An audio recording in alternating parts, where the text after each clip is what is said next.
martyrs and the rules concerning them. 628 Martyrdom is a high rank. A Muslim who gives his life in the way of Allah is called a SHUHADA, and its plural is SHUHADA. Such a person is called a SHUHADA because IT testified that he will enter paradise, or because certain mercy angels are present at the moment of his death, or because he will be provided for in the spiritual presence of the Almighty Allah. The word SHEHID is synonymous with witness and carries. The meaning of present martyrs are divided into three categories. 1. Those who are martyrs both in this world and in the hereafter. These are considered martyrs by law. 2. Those who are martyrs only in this world. These are also considered martyrs by law. 3. Those who are martyrs only in the hereafter. These are also true and eternal martyrs. Thus, martyrs are divided into three categories. 1.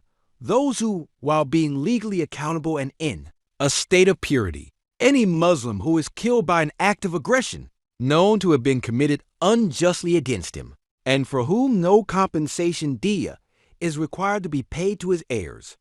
A Muslim of sound mind and of legal age who is killed in a conflict with non-Muslims or highway robbers and is not found in a state of ritual impurity is such a martyr. 2. Just as a Muslim who bleeds from the eye on the battlefield is a martyr, so too is a Muslim found dead with signs of having been killed.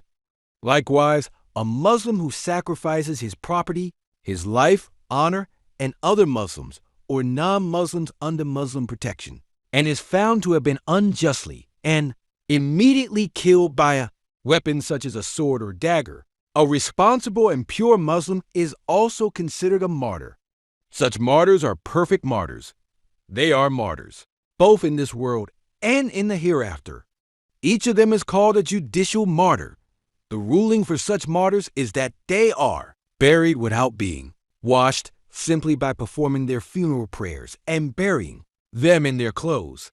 The rank of these honorable martyrs in the sight of Allah is very high. Those who are martyred in the path of truth possess an eternal life. They will be provided for eternally in an eternal realm. It is because of these qualities and their excellence that they do not need to be washed, and their bloody clothes are a sign of their excellence. That blood is a sign of worship.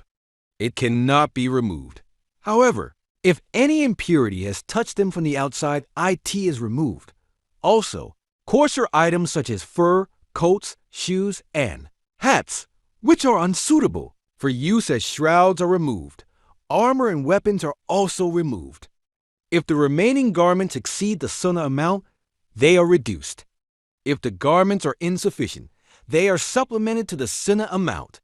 This is according to Imam al-Azam.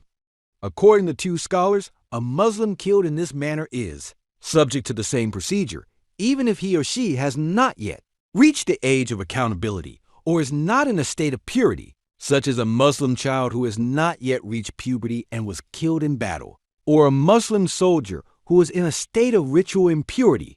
According to three Imams, such a legal martyr is not to be washed, nor is prayer to be performed over him.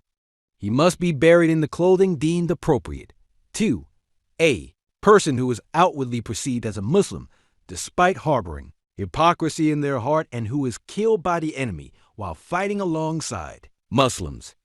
This is also a judicial martyr. According to worldly laws, this person is also called a martyr. Based on his appearance, he is not washed. Prayer is performed over him, and he is buried in his clothes. According to the Shafi school, a Muslim who fights for booty or for show, or who steals from the spoils of war, is considered only a worldly martyr if killed during battle. Even if he fought to exalt Allah's word of unity, the ruling remains the same. In such cases, the procedure for recognizing him as a martyr is determined by the appearance of the situation. 3.